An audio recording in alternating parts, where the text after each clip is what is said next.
Oh, I see it. Oh, it's on. It says live on our profile image. That's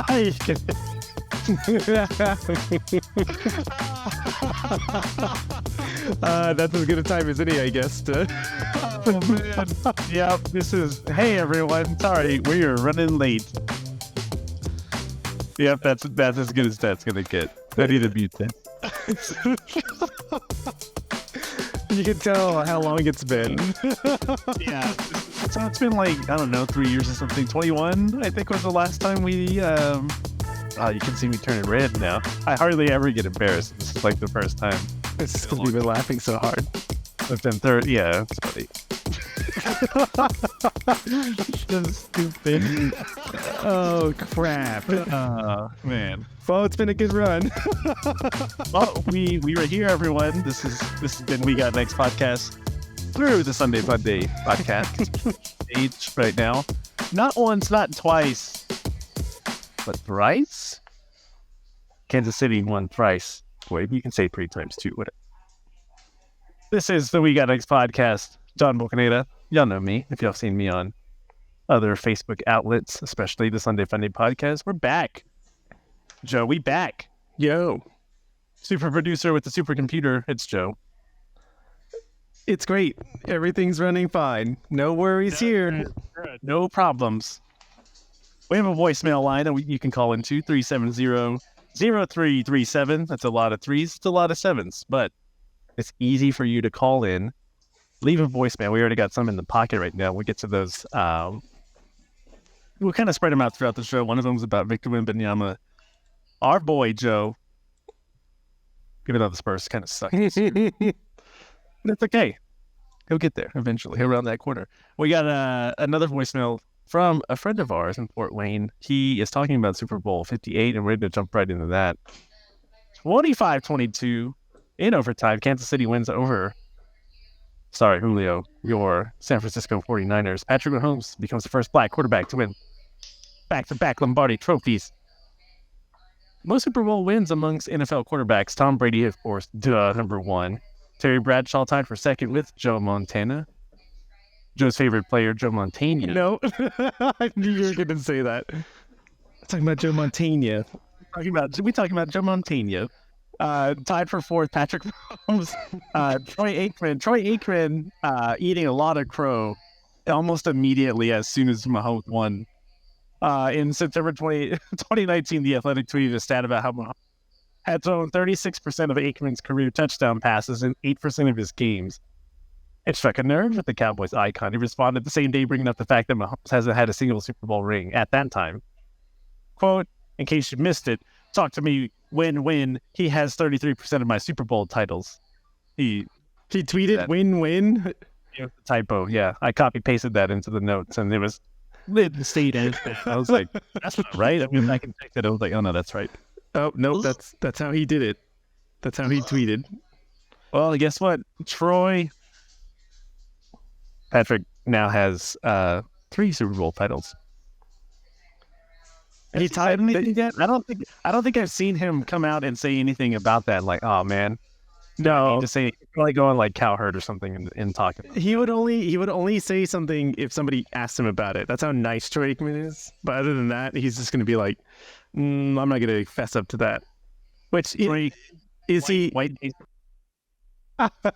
Is he honorable? Yes. Would he do it on his own volition? Probably not. No. I think he'll only bring it up if somebody asks him. I'm 100% certain. At that point, it would be like, I'm not going to put myself in that spot. Yeah. For people to already further ridicule him, which they will, deservedly so. The internet doesn't forget. The internet does not forget. Why would you even say that, though? Hold up, y'all. It's been 3 Super Bowls? I mean, I guess, but it was only talking about 36% of his career touchdown passes at that point. In 2019.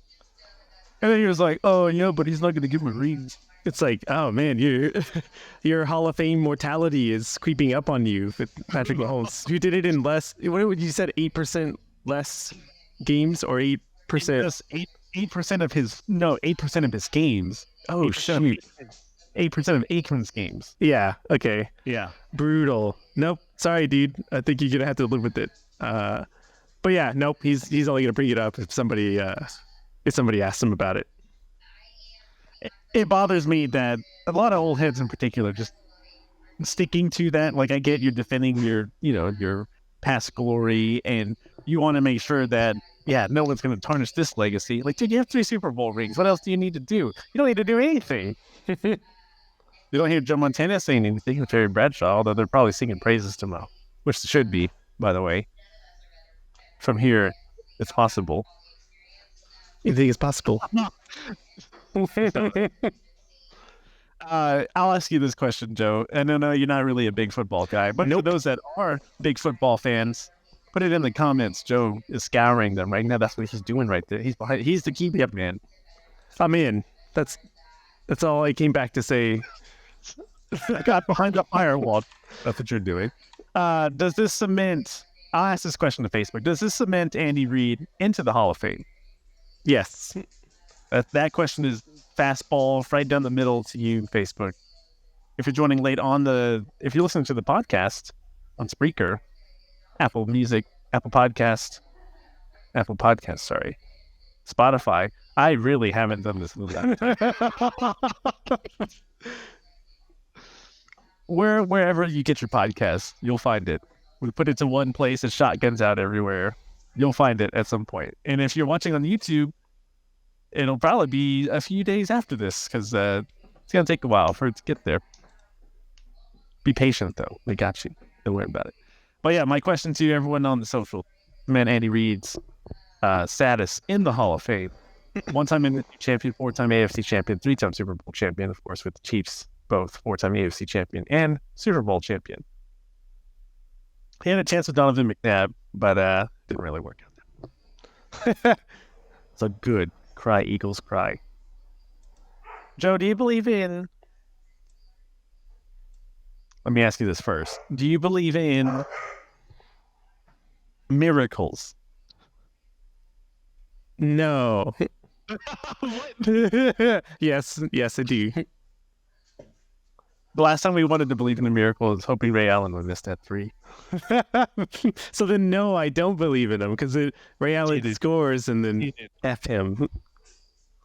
Do you believe higher powers at B? At B? I said it. At 8. No. Do you think that, there's someone pulling the strings, someone behind the scenes? Oh, no. These things happen. That's so stupid. The NFL has. Hang on, Joe. Hang on. The NFL. has that they got to. For those of y'all not seeing the video, he's flipping through his detective notebook frantically. Yep. I was just. Gotta find the page. Charlie Day meme from It's Always Sunny. Yep. Or whatever meme you want there. Let me get your take on this first before I start going up. No. Is the fix in? No. That's incredibly stupid. One, you would have to configure, let's say just for the fun of it, there's 100 factors you have to control in a football game in order to fix the game. Not even counting like if the ref will do it or not, whatever. Like, oh no, the scorekeepers are in on it too. The NFL's controlling everything. Say there's 100 factors times how many games counting the playoffs? Like 18, 19? Counting the Super Bowl? 18 game season or 17 game season plus 4 games.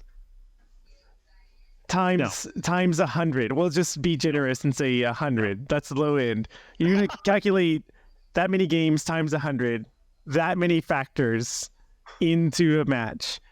And yes, that's how we're going to fix the game. We wanted Taylor Swift. It was in on it too. They combined powers, and the NFL and Taylor Swift are now controlling the conglomerate that is the American people. No, that's stupid. That's dumb. A friend of mine had commented on the conspiracy theory I put out there, and shout out to Lisa. She was like, yeah, Super Bowl 58, 8 plus 5 is 13. 13 is Taylor Swift's favorite number. Travis Kelce was supposed to win the Super Bowl. All the numerology that comes into play. Come on. No, that's dumb. When you say it out loud, it sounds stupid, but people will comment that, and so when they're reading it, they're like, "Yeah, like I got him," and freaking got him culture. It's like, yeah, like that's I showed them with the fixes in, and then you believe that. It's like you, first of all, to not to get too quantum about it, but if you can't believe that the universe is full of just chaos and random everything, yes, I could see how you would want to grasp onto the concept that the the deep state NFL is fixing the Super Bowl. That's ridiculous. No, that's stupid. There's too many variables for this thing to be a thing. But if people want to go back to that 30 for 30 Pony Excess, yeah, SMU cheated, but I don't know. That was a smaller scale to how all that stuff kind of happened, but there was like all and everything tied behind that. For this, well, yeah, like you said, you have to go through the regular season, you have to get through the playoffs, and then on the biggest stage, here's why the fix is not in.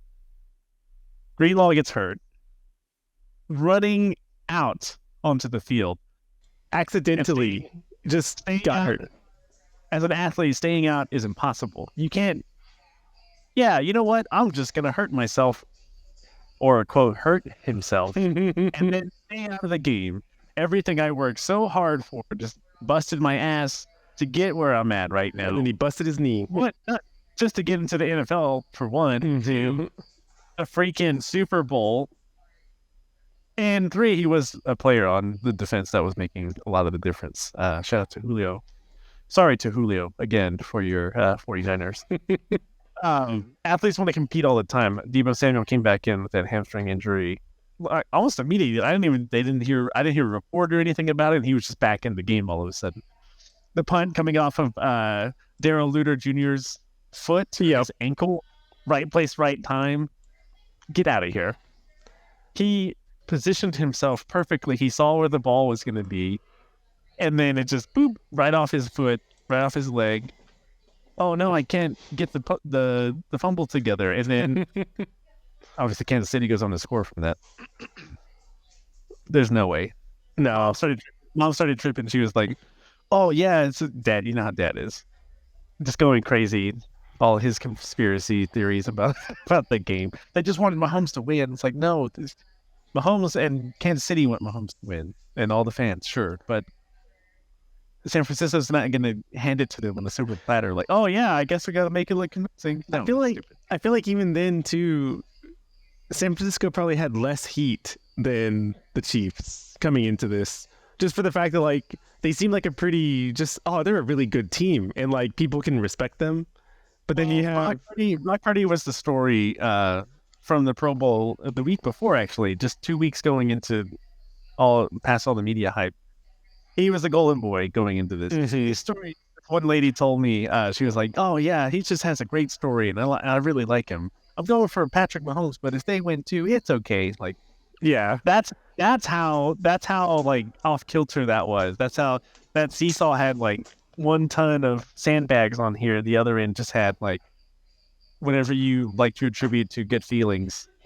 Right. It didn't seem like. It didn't seem like, aside the Taylor Swift situation aside, which y'all are ridiculous for that, but we'll get into that. Yeah, it didn't seem like, because it was a rematch, so there wasn't a whole lot really compelling about it. Like they didn't have like beef throughout the season. Like nobody was really wronged. I feel like there probably wasn't enough heat for the teams just as their entities. Like here's the Chiefs, here's the 49ers.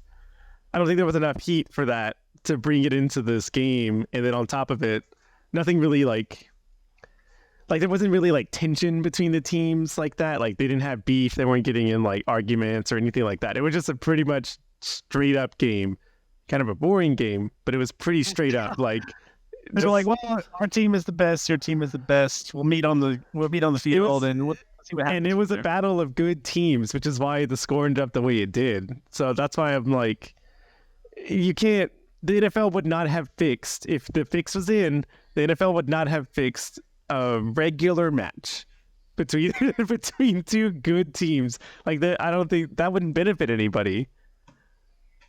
They would. You said there's no heat. You said there was no heat on Kansas City. There was a lot of heat on Kansas City. It's like, are they the new Patriots? I mean, if you want to think about it like that, sure. Tom Brady and Patrick Mahomes are two completely different classes of quarterback. Is he Hall of Fame? Easy.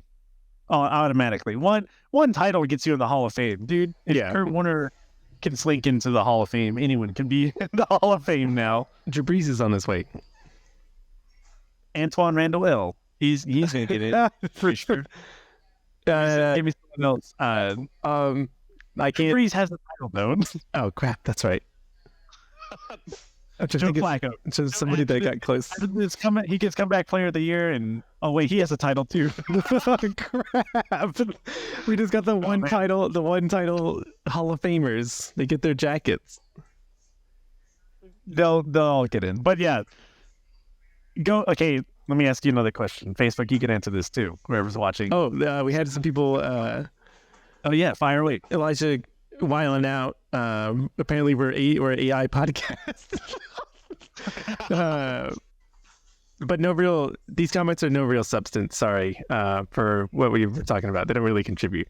He just thinks that we're doing a great job and it's nice to see us back. That's what he said. What did he say? Two bodies, one body, two chambers. Yep, exactly. It just mirrors. There's a filter. We have different shirts because of the filter that's on the camera. That's what it is. And our faces are different shapes. Yeah, exactly. And this filter gives me facial hair. I mean, you. Is it you or I mean, us. Oh, crap. Going back to my point. Okay, the GOAT conversation is brought up easily. Because greatest of all time is the acronym. Mm-hmm. Greatest of all time. Yep. Patrick Mahomes cannot be considered a GOAT yet. Yeah. Because his all-time status hasn't happened yet. He's in his peak, though. Yeah, he's in his... You get where I'm going with this. Good. He's barely up there. Like, he's barely climbing. Yeah. 2019 had people all twisted up for no reason. Troy Aikman. To put it in famous words. Oh, yeah, that's a good point. To put it in famous words, he's in his peak era right now. So, God. So he's in this era where, like, he's going to be his best. What was it, like, the last 5-6 years? He's been, like... Kicking ass? Yes. I mean, peak. I mean, that says peak era to me, John. It's so funny. He's Jordan now. He's Michael Jordan. And I said this 3 weeks ago. Friends can confirm this story. I said that if Patrick Mahomes is going to win this game, the Kansas City Chiefs are going to win this game, he would have to be Jordan. Yeah. On offense. Mm-hmm. And he was. Making regular... He's making runs in the fourth quarter. Overtime, actually. Set him up in scoring position. Didn't he have like 90 yards on the ground? You have better access to the stats than I do right now. He ran. He had a pretty good running game for Patrick Mahomes. That's a regular game for him, though. It just bewildered me, and we can get into the next topic here in a second. But it just the greatest of all time moniker. It can't happen for him yet. Tom Brady's still good. You want to put him at GOAT status? GOAT status. Mm-hmm. And that's hands down. That's unanimous, I think. Even if people don't like Tom Brady, I'm one of them.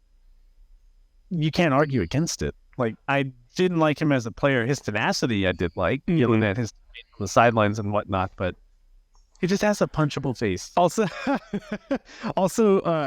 GOAT doesn't have the same ring as GOAT. Like, one of the greatest of all time instead of greatest of all time. That's stupid. No, I don't think that's a good thing. But going back to the Heat, yeah, KC had it the whole time because I said it going into the game. I was like, people want Kansas City to lose so badly only because of like the backpack fans that come in here. You're a bunch of cowards. I put this in the teaser graphic earlier today, and I'm getting to this point right now. You are a bunch of cowards. Because your favorite team was in here, disintegrated. Y'all know what I'm talking about, Cowboys fans. All of a sudden, here's this other part of it. Like, yeah, Patrick Mahomes, that's my second team. You're a bunch of losers. That's loser mentality, Joe. You know why? You're supposed to stay with the one you brought to the dance. and then you didn't. You were like, hey, what's Kansas City? That redhead over there sure has a big old arm and a great defense. If that's how you look at stuff in dancing. And I'm gonna go over there, and that's what's gonna happen. That's lame to me. That is like the highest level of lame. Is that not? Is that not the same though? It's like, I mean, is any bandwagoning fan sure? That's exactly the same as the Patriot status in the 2000s. It's the exact same. We seen several people of the Cowboys ilk.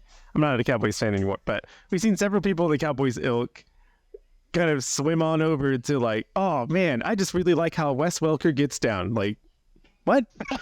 You didn't see no, hang on. You didn't see any Miami when that was happening. And now he goes to the Patriots and then they're winning.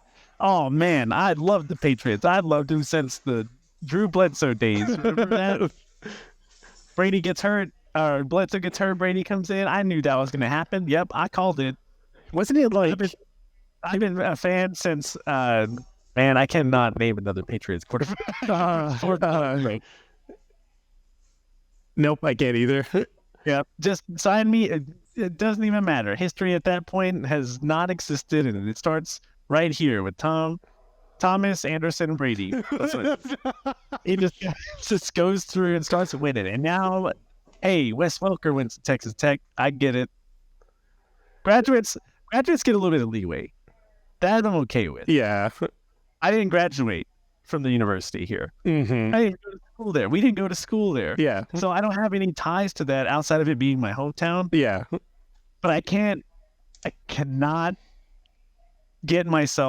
lower myself, if you will, to that, oh man, my team sucks, but I'm going to win no matter what because I'm going to start rooting for this. Yeah. I mean, also, the Spurs right now, Spurs are losing. Well, yeah, we got Wembanyama first pick. Hell yeah. Not going our way. Whatever. But dropped triple-double yesterday at the time of this recording. Yep. That happens. Cool. But then they're not winning. They're losing. That'd be like if I was a Celtics fan. For no reason. Mm-hmm. Just like, oh, you know what? Man, Jaylen Brown, I sure do like those Nikes he has. I'm going to start rooting for them. That's more of a lesser degree, like the correlation between why you like that player or whatever. Yeah. Point being, like, I can't do it to myself and I don't owe anything to these teams. Nobody owes anything to these teams. I almost said I can't betray the Cowboys like that. I don't owe them anything. They don't owe me anything. They don't owe me anything either. That's also the risk, though. I remember we were talking about this a few weeks ago, where it's like that's also the risk you take when you have a fandom or a team that you follow, whatever team you're a fan of. It's like it's not, you can't really watch them just because they're good, which kind of, you're a bandwagoner already. If you like, yes, I can, then there you go, you're a bandwagoner. There's a distinct line here. It's like I only a fair weather fan, or I only like teams that are good. It's one or the other. Actually, it's more like a pie where you have the third fans is like, oh, I'll tune in, every now and then. My team's not doing great, but it's also the chance that your team can win is why people watch sports. Mm-hmm. That's what heightens everything. The opportunity of like, oh, the teams at their best battling against each other. Obviously, the Spurs aren't really battling much of anybody, but I'm talking about them right now. But it's the fact that like you follow these teams for that reason, because of the thrill that comes with that victory, but also it makes the defeats that much more heavy. But being a fan of that, you balance those two, which does really suck though when you, like you said, when people are like, oh, they owe me this. Like when you get into that mentality, that's how it warps your perspective on like sports. And then like now you feel like the world owes you something. Like I've been following, like people are like, for the Lions. Yep, there you go. No, there you go. Like, oh, we've been Detroit Lions fans for 38 years, and they kind of came to it, and that's what we were. Oh, we were due. Like, no, you were and you weren't. At the same time, no one is owed anything as a fan. You choose to do that. People choosing to root for two different teams. Okay, fine, I get it. But you're choosing to make yourself look lame. is that I'm bad. Because back when I was growing up, and I know all y'all old heads out there, back in my day, yep, I'm getting there too. But at that time, you would get ridiculed. You would get made fun of at the kitchen, at the lunch table.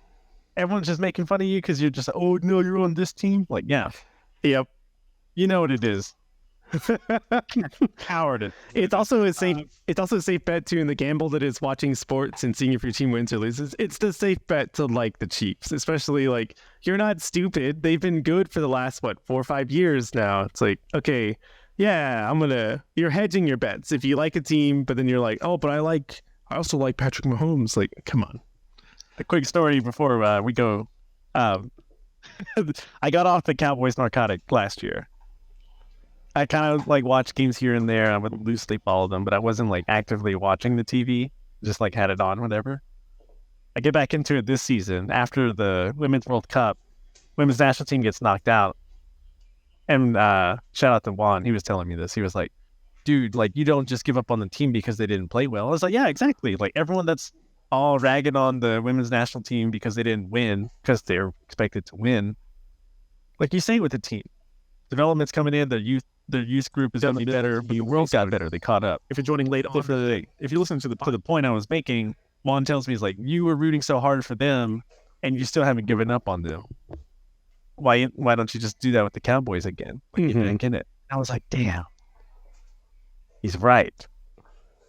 And then, disappointment. Thanks for nothing, Juan. You're going to voicemail real quick. This is from Noye. Next year, the Kansas City Chiefs are going to do a three-peat because Patrick Mahomes is the best quarterback since Tom Brady. there you go.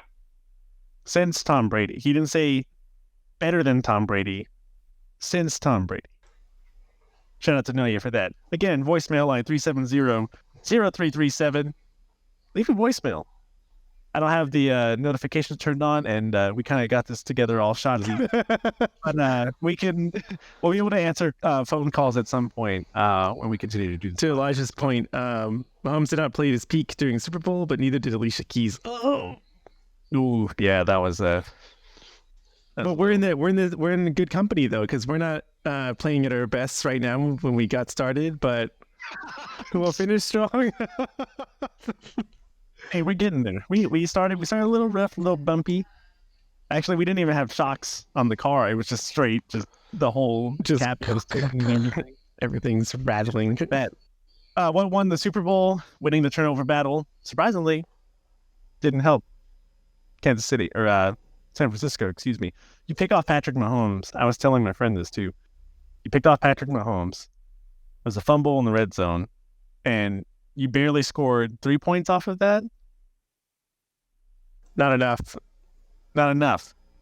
The extra point gets blocked. Okay, you can say that too. Like, oh, they would have been up by 4 points, and then Kansas City would have had to have scored a touchdown. True. If everything played out the same from that turning point there to the rest of the game, the San Francisco wins by 1 point by that math. But that doesn't happen because it changes the mentality of Kansas City. It turns into, oh, hey, now we have to score a touchdown. It's not, oh, we'll just kick a field goal and try to get the ball back, whatever. No, mentality changes. You're going to have to score a touchdown at some point. And the whole thing changes from there. You can say that one little thing happens, whatever. Trent McDuffie, one of the best defenders on that team. And I think he would have won. He should have won MVP. He was up, I think. The slot blitz on 3rd and 5 at the 2-minute warning in the fourth quarter. You look up the play, you can see it.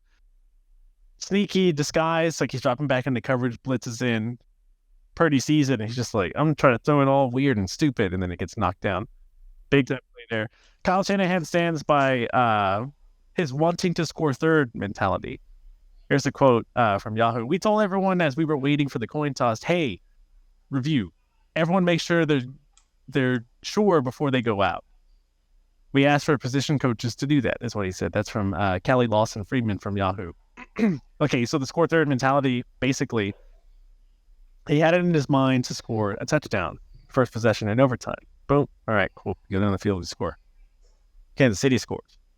So now at that point, with the new overtime rules, and y'all saw the post about that and everyone being confused, I say everyone, San Francisco being confused, their next score was to win. So because of Josh Allen last year, and he complained hard enough to get this rule changed, both teams get possession of the ball now in overtime.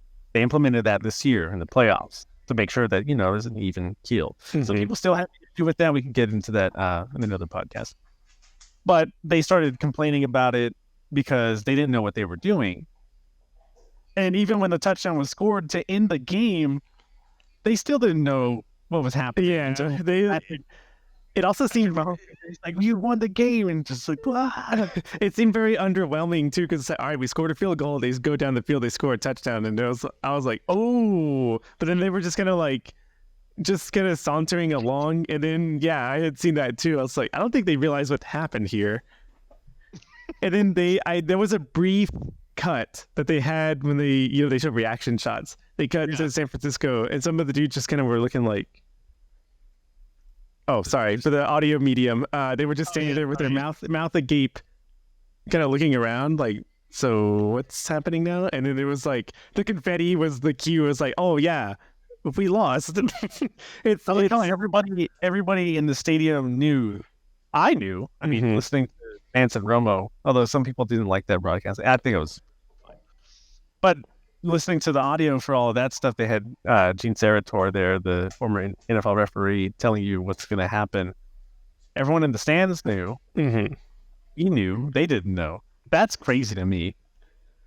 I know you have so many things you have to realize, figure out and realize, and you have dudes trying to like knock your neck loose and everything, but you get into the all the like minutia of the game, and it's just like, oh, they did the thing. Also, NFL is like, oh, totally incremental, small things. Every little thing matters. Yeah. Forward progress. This Scantling almost kind of messed that up. Kansas City there. It's just so many little weird things, whatever. He says the game was too stressful for no reason. I think it's because it was defensive. It's probably what it was. Like, and I enjoyed the game. We have another segment here, and we'll go into it right now. Was it the perfect Super Bowl? A lot of people were complaining about it just because it wasn't a high-scoring affair. Yeah. Oh, you have Mahomes, you had Brock Purdy. You like to just kind of let it loose. You had the two best defenses in the league playing in the game, so it's not like I picked the under on this too. Overtime kind of ruined that. But it turned into a defensive battle. It wasn't like what was the game? Tampa Bay, Kansas City, where it was like 31-9 years ago. It wasn't that poopy 13-3 New England Rams Super Bowl. That one was terrible. I vividly remember that one. It was just like boring. There was only one good defense and then one terrible offense. That's why that happened. But you had two good defenses and two outstanding offenses in this game. That was compelling to me. I was like, oh, I want to see what they're gonna do. Let me keep the 11 personnel. Go back to 21. Is that not it? I guess maybe it's an old school mentality of football, but it's like, is that not what y'all wanted? Y'all wanted like some hard nose, like every little thing counts. It's a battle of strategy and tactics, and like it was a grinding match. Is that not what the people wanted? They just wanted the high flying, high scoring, over the top, off the top rope, bombs down the field. I mean, I'll be truthful. I watched the quick recap of it. It's like the 15-minute, like the shorthand version of the match, and then I watched the last 20 minutes of the game. So I was like, oh shoot! Like I had seen like the alert come up, and I immediately just switched over. I was like, what's going on here? And it was like every little thing counted. And I was like, I felt like it was a good end to, again, two really good teams coming in at basically the same level. And everyone's like, it ended really well. It shouldn't have been confusing for any of the viewers for the overtime rules because, one, they had been changed so long ago, and two, they explained it. And then the ref explained it. Like he explained everything. So I think it's more of a confusion on the casual viewer's part because again, the Super Bowl is for the football fan, but it's also for everybody. Yeah. So that leads into the entertainment part of it, the halftime show part of it, the commercials, everything to keep people glued to that TV. Exactly. A lot of people at work were talking about this game, and they don't know anything about football, which I thought was great. I was like, oh, good. Yeah, they had a good experience from this. We'll probably skip this one, but Perfect Super Bowl, we'll tease that one for socials. We'll make a little bit of snippets for there. Yeah. But we factored in the formula for compelling Super Bowl with the game itself, the halftime performance, and memorable commercials. Was that? Was that a thing? That was in the lexicon, dude, for like 2 years. No, I meant like this. Was it? Did it come back? No, it didn't come back. Oh, geez. Oh. The Bud Light commercial they had a Post Malone in it. It was like a Bud Light genie. So they played the commercial during commercial time, and then they came back. And it's like, look who's here. And it was the same cast of the commercial and Post Malone in like one of the mezzanine levels. And they were all just hanging out, just like with the Bud Light stuff around them. Dang. They all had Bud Light. They all had Bud Lights. You know how they do like a continuation of the commercial into the game? They did that. There's a whole thing that we got, and we'll make that one, web only. Mm-hmm. You'll find it. We got a Facebook page now. We're back. Joe, it's everyone's favorite time of the year. It's at the buzzer. Ooh. Real quick, just a couple nice little at the buzzers. Professionalism, courtesy, respect for your elders, John. Everyone was in an uproar with Travis Kelce yelling at Coach Andy Reid on the play where there was a turnover, and everyone was speculating like what he actually said to Andy Reid, and Andy Reid was like deflecting for a little bit. He had finally let everybody know. He was just like, I want to like trust me to be in the game. Like I want to be in the game, like trying really hard, coach, to be your guy. John, was this a fair or foul representation of this heartfelt sentiment? I know we talked about it in the group chat. I don't really have a problem with it. It would have looked really terrible if they lost. Kelce just looks like, oh man, he lost his composure, and that's why the Chiefs lost, amongst other things. This was not the best team, by the way, that Patrick Mahomes has ever had behind him. The defense was. Yeah. The offense wasn't. There's a whole offseason slew of things they need to figure out, that part of it. But yeah, this would have been a bad look for Kelce if he had lost this game. Also, he dodged a huge bullet with Hayden-ass hater saying, oh, Taylor Swift distractions for the Super Bowl. No, there's no such thing as distraction. Distractions did come up when, I'll make this point public because I said this in private to somebody. This lady I was talking to was talking about like, oh yeah, it's just the Taylor Swift thing. I'm just kind of over it. It's like, well, you're a Cowboy fan, right? She said, yeah. Did you feel that way about Jessica Simpson? Did you feel that way about Carrie Underwood? Yeah. Feel that way about Tony Romo? She answered no to all three of those. Interesting. Sounds like a case of hateritis is going on out there. Please get vaccinated. Nickelodeon Super Bowl. Nickelodeon has been on it all season. They broadcast one of their games with their. They have like an overlay of Nickelodeon everything. Somebody scores a touchdown, the end zone gets slimed. They have characters doing sideline reporting and characters commentating on the match. John, is Nickelodeon the real winner of this 2022-2023 season? I think what was cool about that broadcast, I didn't get to see any of it because I don't have Nickelodeon. But the stuff I found on Twitter was just hilarious. Basically, it was just like 3 hours of roasting everything that was happening on the field. There was one, they had Dora. Obviously, everyone knows who Dora the Explorer is. She was like, does someone need a map for the end zone? Because there was no touchdown at that point in the game. So, for that. Oh man, it was such a good broadcast too. The clips I was able to see, and the fact that they had the superimposed characters on field like that, you could do that because the field's green. You had the first down line and so it's easier to do stuff like that now. It's a good move. It's a good partnership for Nickelodeon and the NFL. Just it's like, oh yeah, kids can get a better understanding of the game. Whatever. Like everyone watches football in the States, so or almost everybody watches football in the States. So it's like, oh, cool, we can integrate something actually more entertaining. Because I remember they had like kid commentators too, and several of the broadcasts over the year. So it's like, oh, it definitely increases the entertainment value, especially if, to Dora's point, no one scored in like the whole first half almost. So it's just like, yeah. Last one I got here, we'll make it easy. Deadpool and Wolverine, John, thoughts? Are you going to go see it opening day? Are you excited to see Hugh Jackman back in the... Are you excited to see Hugh Jackman back reprising his role as the Wolverine? I read that this is one of the top searched items from Super Bowl Sunday. It was on Google's analytics thing. It was outside of the regular trending searches that they have. It was number one in like the Super Bowl searches. Yeah. The second one was Poppy, I think, the soda brand, and then the third one was Beyonce's new album. I just forgot. No, it wasn't that. I just remember about it. But yeah, Deadpool and Wolverine, which is not called Deadpool 3, I figured out. Yeah, I had noticed that too, actually. Deadpool and Wolverine. Yeah. You got. Did you see the trailer? Yes. Oh yeah, it's like TVA and stuff in it, and it's gonna be crazy. Yeah. There's a Secret Wars Easter egg in there and all that stuff. Oh shoot. That's nerd stuff, y'all. But yeah, I'm excited for the movie. I like Ryan Reynolds more now.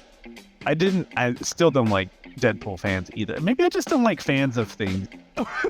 I'm coming to realize. I'm a fan of hating on fans. I'm a fan of hate. I'm a fan of being a hate. I wake up early for this. Wake up early just to be a hater. I wake up early just to be a hater. No, I wasn't on the Deadpool train like that with Ryan Reynolds, and then like all the dudes are like, oh yeah, Ryan Reynolds, I want to be him when I grow up. Here's why I want to be him when I grow up. It changed. Welcome to Wrexham. 2 seasons of it. I need to watch that, by the way. And the fact that he has his hand in the pies, his fingers in so many pies, Aviation Gin, Maximum Effort Productions, he's an actor, he does producing things. He's, that wireless company. Yeah, and Cricket Wireless. Yeah. No. Don't piss. Don't say the name, it'll piss. He's a part of all of this stuff, and that's what I like. Like, yeah, he's doing all of these things, and he just has vision. That's what I like. Mm-hmm. Deadpool and Wolverine's coming out, dude. Yeah, I'm in. I'm down too. That's it. Successful show, John. We did it. Freaking did it. 2 minutes to spare. 2 minutes spare. Oh, hey, cool. Neat. We're not timing ourselves. No, we're not. Thanks everyone for joining us on the live stream that we had. You can find it after this is way over and well produced. We'll put music and stuff in there. You can hear it on the podcast form wherever you get your podcasts. We'll be sure to shotgun that out. Missed a video? You can watch it on YouTube, and it lives forever on Facebook. We're broadcasting now through Sunday Fundays page, but we do have We Got Next podcast up and running. We'll make it short. We'll probably come up with some reels about the perfect Super Bowl and the formula that we had for that. We'll talk about Usher. We'll talk about the Dirty South Super Bowl. Her, Alicia Keys, all of that. Don't worry, we'll get to that. Just follow us on the social. Shout out to Matt from Vegas getting us that one. I need to ask him how the scene was over there. It sounded like it was madness, I'll tell you that. I would not doubt it. Anyway, we get to the voicemails next time. Leave a voicemail, 370-0337. 2 of them, we got 2. We'll find a better way to actually kick it out to you instead of me playing it over style. Like that We know what we're doing, we promise. It's getting better, I swear. There's a lot of other podcasts out there. We're glad you're listening to us or watching us. And remember, we are the voice of the street level fan. For you. We do this for you. Joe, say bye. Bye. Oh, I forgot I was waving because it's freaking video. Yeah, they can't see us. The podcast can't see us. Yeah, thanks for watching. Thanks for listening. Stuck the landing.